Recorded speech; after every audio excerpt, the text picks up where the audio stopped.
Hintayin mo muna ako. Yan kasi, sobrang tagal niya magbihis. Kanina ko pa sinasabi sa kanya na maaga kami aalis. Hala, makairap tong sangta parang nagmamadaling teenager, para makita ang crush niya. Woy gising, di ka na malinis. Inis kong binato sa kanya ang sandal ko. Mabuti at nakailag dahil kung hindi, black, ay aabutin niya sakin. Bibig mo din na ano, sabi ko. Ta naman, sandali nga lang eh. O ito na sandal mo. Kung saan-saan tinatapon. Hindi porke mayaman ka na, itatapon mo na lang basta-basta yang mga bagay sa. Kung di titigil yang bibig mo kakang awa, ipapakain ko sa'yo tong hawak kong Prada bag. Wow! Porke branded yung bag, dapat kong banggitin ang salitang bag may kasamang brand. May baka na talaga madam. Walang sali-salita, ibinato ko sa kanya agad ang sandal na sinuli niya. This time, hindi na siya nakailag. Yan na pala mo. Bagay sa'yo. Inirapan ko siya at pumasok sa kotse ko. Naghintay ako ng 2 minuto sa loob, bago siya nakasunod. Miss, kumatok ang loko sa bintana. O ano na naman ba ang problema mo Diosdado? Umisag ka. Ikaw magmaneho. Tinatamad ako. Ang sarap talaga ingudngud ng nguso nito sa inodoro. Nakakainis. Pagdating namin sa RMC, ay sinalubong kami ng ilan sa mga empleyado lahat tumitingin. Kaya dumiretso akong opisina para kunin ang mga papeles na dadalan ko sa site. Nakuha mo na, salubong sakin ni Diosdado, habang chinichik ang ilan sa mga papeles. O tara na, sa susunod kasi, wag iniiwan ang mga mahahalagang bagay. Napakaulyanin mo talaga kahit kailan Rina. Kung sa bagay hindi kita masisisi, dahil matanda ka na naman talaga. Ikaw ba yang bunganga mo di mo metikom? Kanina ka pa sakin. Kanina pa rin kita gustong durugan. Wife, napaka-sadist mo. Don't call me wife. Hindi mo ako asawa. Ang pangit mo, tinawanan lang ako ng loko at sumunod sakin. Hindi halata na trip niya talaga akong inisin ngayon and you know what? Effective yung pangbibweset niya. Pagdating namin sa site, hindi gaanong mainit dahil mukhang uulan ngayon. Nakasalubong namin ni Vios si Silver na masamang nakatingin kay Vios. Nang mapadako ang tingin niya sakin, ay sinungitan niya ako. Aba suplado. Hello my friend, lumapit si Vios para makipagkamay kay Silver, pero tinabig ni Silver ang kamay ni Vios, at nilapitan ako at kinuha ang kamay ko. Come with me, aniya sakin, at hinhila ako papalayo kay Vios, pero bago pa man mangyari yun, humabool si Vios at hinhila ang kabilang kamay ko. Ako ang kasama niya, so she will stick with me all day, hindi mababakas ang biro sa boses ng kaibigan ko. Nagpatalasan sila ng tingin sa isa't isa. Come with me wife. Kinuha ni Vios ang kamay kong hawak ni Silver. Pero agad ring kinuha ni Silver pabalik. She's not your wife. She's not yours too. Kinuha ko ang kamay ko sa dalawa, at tinignan sila ng masama. Umuwi kayo. Hindi namin kayo kailangan dito. Nilagpasan ko sila at lumapit kay Engineer Castro na mukhang ako yata ang sadya. Ayos lang ba sila ma'am? Don't mind them. Anyway, any update? Yes come. Ipapakita ko sa'yo yung minor na papalitan namin sa original na plano. Give me your insights about this. Tiningnan ko pa muli ang dalawa, at ganoon pa rin sila sa sitwasyon nila kanina. Wala na silang pag-asa. Bahala sila dyan. Nung nag-lunch nakasabay ko kumain si Brian, at ilan sa mga construction workers sa site. Tumabi sa kaliwa ko si Vios, at sa kanan si Silver. Kung mag-aaway lang kayo, umalis kayo sa gilid ko pakiusap. Hindi sila umimik, kaya nagpatuloy ako sa pagkain. Kasalukuyan kaming kumakain, nang biglang dumating si Angel de los Reyes. Nako kumakain na pala kayo. Tamang-tama may dala akong afritada dito. Oy ma'am architect, salamat, sabi nung isa sa mga empleyado dito. O kumuha kayo, wag kayo mahiya. Ikaw ma'am, afritada po, alok niya sakin. Ngumiti lang ako biglang sagot. Ay teka, bibigyan ko muna si Mr. Larson. Hindi pwedeng hindi niya matikman tong afritada ko. Nasamid ako bigla. Agad na nagmadali silang abutan ako ng tubig. Sabay na naman nag-alok si Vios at Silver. Kung may tatanggapin ako sa alok nila, tiyak na magmimatiya na naman yun ng bangayan, kaya wag na lang.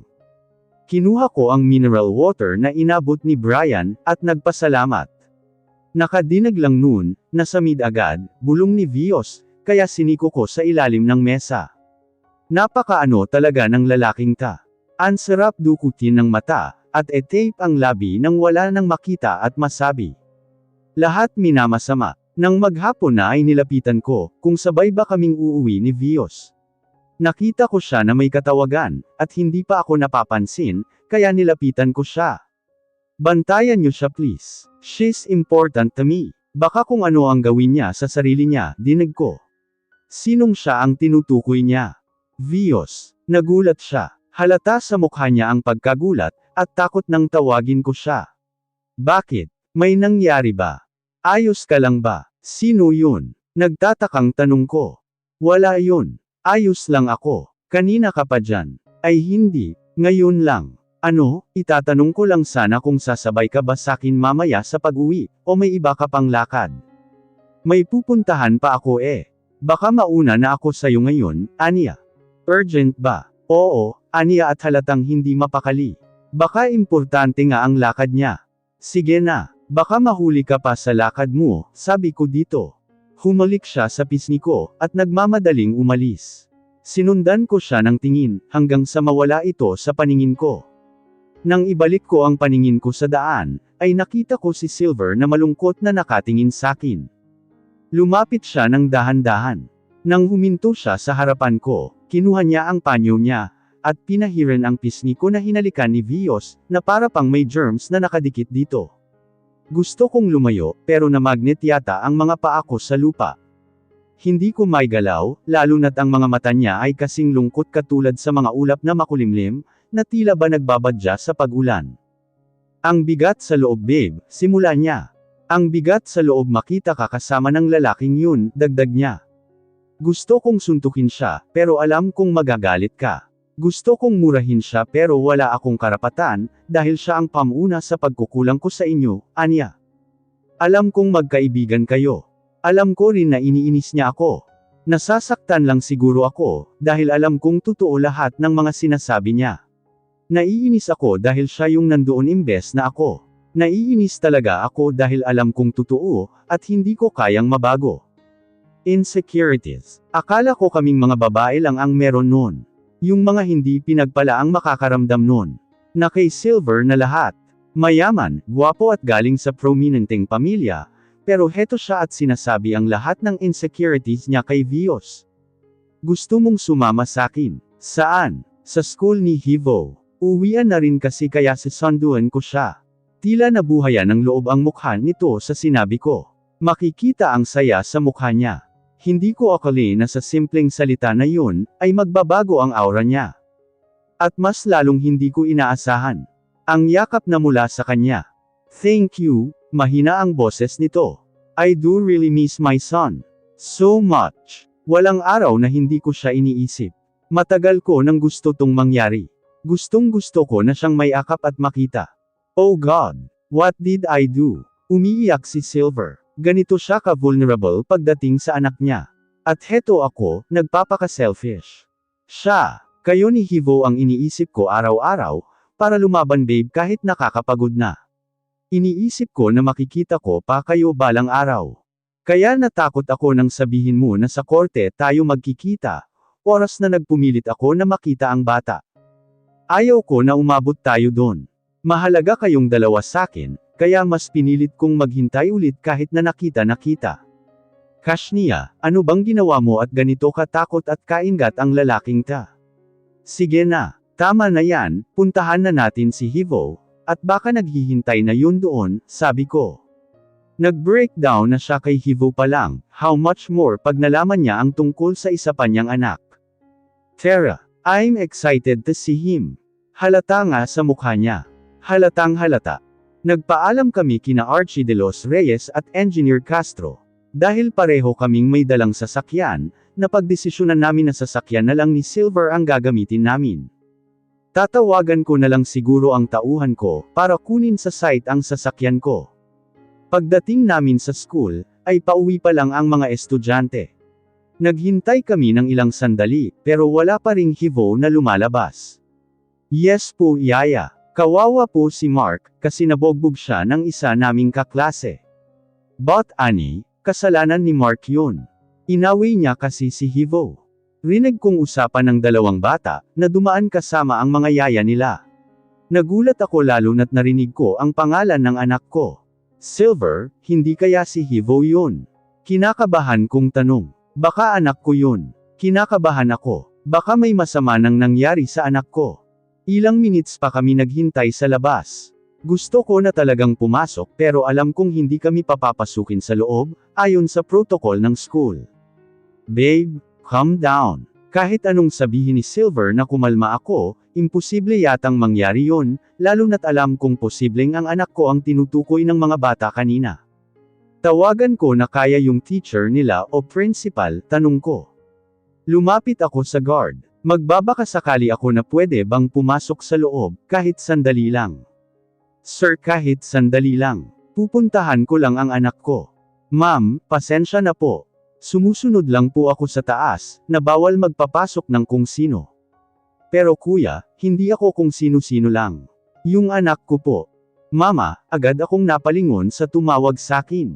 It's my son at halos takbuhin ko ang distansya sa pagitan namin, lalo na nang makita ang mga pasa nito sa labi, at ibang parte ng mukha. What happened? Nag-aalala kong tanong sa kanya. Agad kong sinuri ang ilan sa mga pasa niya sa mukha. I'm sorry mama. Bakit ka nag-so sorry? Kakausapin ko ang teacher mo. Nanggigil talaga ako nang makita ang pasa sa mukha niya. Bakit nangyari to sa anak ko? Hindi ba nila binabantayan ng maayos ang mga bata? Mama, it's okay. No need to bother. Kung may sugat man ako sa mukha, ganoon din sa nasuntok ko mama, and I think, mas marami yung sugat niya compare sa akin, nakangiwing sabi niya. Diyos ko anak, kailan ka pa natuto makipagbasag ulo? If you'll go there mama, wag na po. Walang kasalanan yung teacher namin. I already clean my name in front of my teachers. My classmate provokes me, kaya nasuntok ko siya but then, kahit siya nauna, I should say sorry to you for worrying you, mama. Kaya I'm so sorry, oh God. Thank you for giving me this child. Sobrang swerte ko na naging ina niya ako. Lumapit si Silver na nasa gilid namin kanina, habang nakatingin sa amin. Mukhang ngayon lang siya nakita ni Hivo. Tumingin ang bata sa akin. Tila naguguluhan at nagtataka, kung bakit nandito ang papa niya. I'm fine na mama, so tere na po, sabi nito sa akin. Nagulat ako kung bakit ganoon ang reaksyon niya. Ilang taon din niya akong kinukulit tungkol sa papa niya, at ngayon na nandito na sa harapan ng ama niyang matagal na niyang hinahanap, ay iiwan niya pa dito, at hindi pinapansin. Hivo, tawag ko sa anak ko. Yes mama. Tumingin ako kay Silver at nakita ko ang sakit, habang nakatingin sa anak niya na sakin nakatingin. Hindi niya talaga pinapansin si Silver. Your papa is here, sabi ko sa kanya. No mama, papa is busy. Nag-text siya sakin kanina, he's referring to Vios. Hindi ko alam kung anong sakit ang nararamdaman niya ngayon, makita at marinig sa anak ang mga salitang iyon. Don't be rude anak. Di ba matagal mo nang hinihintay si papa mo? Gusto ko siyang pilitin na pansinin ng ama.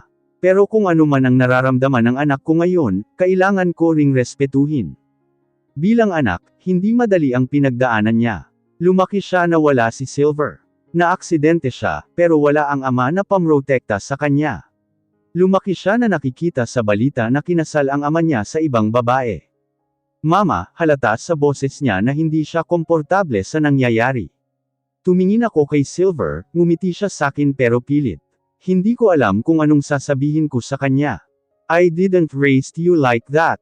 At least say hi to your father. Tumingin siya sa mga mata ko. Kailangan kong ipakita sa kanya na seryoso ako. Alam kong inoobserbahan niya ang reaksyon ko. Kung galit ako, dapat siyang sumunod, pero pag makita niyang naggagalitan lang ako, hindi niya ako susundin, instead lalambangin lang ako, para masunod ang gusto niya na contradict sa gusto ko.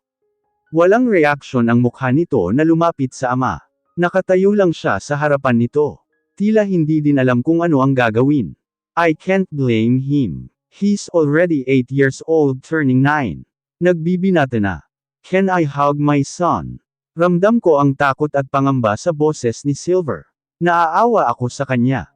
Lumapit ang anak ko at niyakap siya ng ama niya. Kitang-kita ko kung paano yakapin ni Silver ang anak. Lumingon siya sa gawi ko, at nabasa ko sa mga labi niya ang salitang thank you. Pwede bang kumain muna tayo bago kayo umuwi? Ayos lang ba yun? Tanong niya sakin. Nasa sasakyan na niya kami ngayon. Tumingin ako sa gawi ng anak ko, na tahimik lang at nakatingin sa labas ng bintana. Alam ko namang miss na miss niya ang ama nito.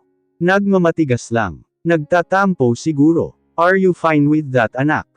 Tanong ko sa kanya. Tumingin siya sakin at sa ama niya. Alam kong sinisilip siya ni Silver sa salamin sa harap. Mama, maglalaro kami ni Papa mamaya. Ganito katigas si Silver suyuan noon. Kaya alam na niya siguro na mahirap suyuan tong anak niyang sobra rin kung magtampo kagaya niya. Anak, ngayon lang naman nag-request si Papa mo eh. Hindi mo ba siya papagbigyan? Parang ang sarap rin lastiguhin tong sarili ko. I thought na hindi na makikita ni Silver ang mga anak niya, but what happened now? Ako pa yung nagmimustulang tulay magkaayos silang dalawa. Fine. I'll text Papa na lang na reschedule namin yung bonding time namin, nakagat ko yung labi ko, sa lantarang pagpaparinig ng anak namin sa ama niya, tungkol sa moment niya kay Vios. Matalino si Hivo. Alam ko kung bakit ginagawa niya to lahat. Nagtatampo siya sa ama niya. I'm sorry, mahinang bulong ko kay Silver. Ngumiti lang siya sakin, at nag-drive papunta sa Jollibee. I remember na dito kami unang kumain nung lumabas kami bilang pamilya noon. Do you still remember this place, son? Di ba dito tayo ni Mama kumain noon? Kausap niya sa anak niya. No, and I don't like Jollibee. Mas gusto ko sa McDo. Papa and I spent our time there, after namin mag-jogging every Sunday morning. Napapikit na lang ulit ako. It's obvious na laging binabring up ni Hivo si Vios. At bulag na lang di makakapansin sa nasasaktang si Silver. Ganoon ba? You like McDo? Malungkot na tanong ng ama sa anak nito. Yes, masungit na sagot ng anak ko. Silver, drive your car to your condo. Do tayo kakain, sabi ko. Hindi ko na rin nagugustuhan ang sagot ni Hivo sa ama niya. To be honest, nahihirapan akong timbangin ang sitwasyon. Hivo, fix your attitude boy. Hindi na ako natutuwa. Pagdating natin sa kondo ng papa mo, papalitan natin yan ng bandage ang nasa mukha mo. Tatanungin kita mamaya bakit ka nakipag-away. No need mama. Tatawag si Teacher Mariel mamaya sayo. Siya magsasabi ng lahat para hindi bias. Besides, I have evidences to prove that I'm innocent, kaya nakalabas ako at wala sa detention room. Bata ba talaga tong anak ko? O ano? Fine. Then be rational anak. Gustong bumawi ng papa mo sayo, sabi ko. Dapat by now, alam na niya na hindi nadadala sa biro ang lahat. Tumahimik si Silver at nakikinig sa amin. Hindi ko alam kung anong tumatakbo sa isipan niya ngayon. Alam ko ring sinisisi niya ang sarili niya, kung bakit ganyan makitungo si Hivo sa kanya. Diyan na muna kayo. Magluluto lang ako. Nag-excuse si Rina para makapag-usap ng masinsinan ang mag-ama. Alam niya na gustong makausap ni Silver ang anak, kaya inabala niya ang sarili sa kusina. Pwede ka bang sumama kay Papa? May ipapakita sana ako sayo, hindi sumagot si Hivo. Tumayo lang siya at alam na ni Silver na pumapayag ito. Dinala niya ang anak sa kwarto. Agad niyang kinuha ang tanging bagay na iniingatan niya. Yung customized cup na pinagawa nila mag-ama. Naalala mo ta? Lumapit siya kay Hivo. Noon kailangan pa niyang lumuhad para mapantayan ito, ngayon hindi na. Nagmana si Hivo sa height niya. Matangkad at malapit nang malagpasan si Rina. Hindi mahahalata na 8 years old pa ito, yeah. Yung cup na pinagawa natin, sagot ni Hivo sa ama, habang nakapamulsa at nakaupo. Galit ka ba talaga kay Papa anak? Hindi mo na ba ako kayang pansinin? Pumiyok ang boses ni Silver. For 9th time, he's being weak again. Tanging ang anak niya lang, at si Rina ang kahinaan at lakas niya. Tumingin si Hivo sa ama.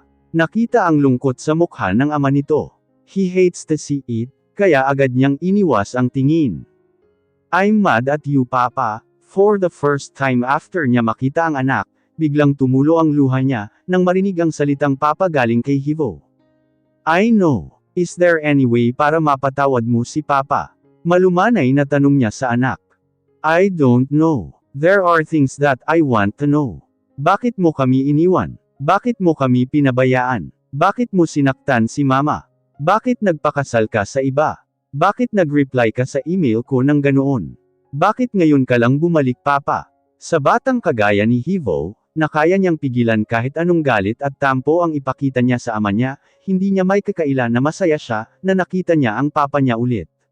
It's his greatest dream na makasama ito ulit. No son. Kayo ng mama mo, ang pamilya ko, at mahal na mahal ko kayo. After Hivo heard those words, biglang nawala ang tampo at galit niya sa ama. And Silver knows that his son longing for his presence. Alam niya at kitang-kita niya sa bata. Can you give papa another chance, para makabawi sa'yo? Sa inyo? Umaasang tanong ni Silver sa anak. Dahan-daang tumango si Hivo. After 3 years of being tough, bumalik ang pakiramdam noong nakasama niya ang ama. Yes papa, I'm sorry. Natawa si Silver at niyakap ang anak. Thank you son. Papa really miss you so much. Pinunasan niya ang luha sa mga mata, habang nakayakap sa anak. Finally,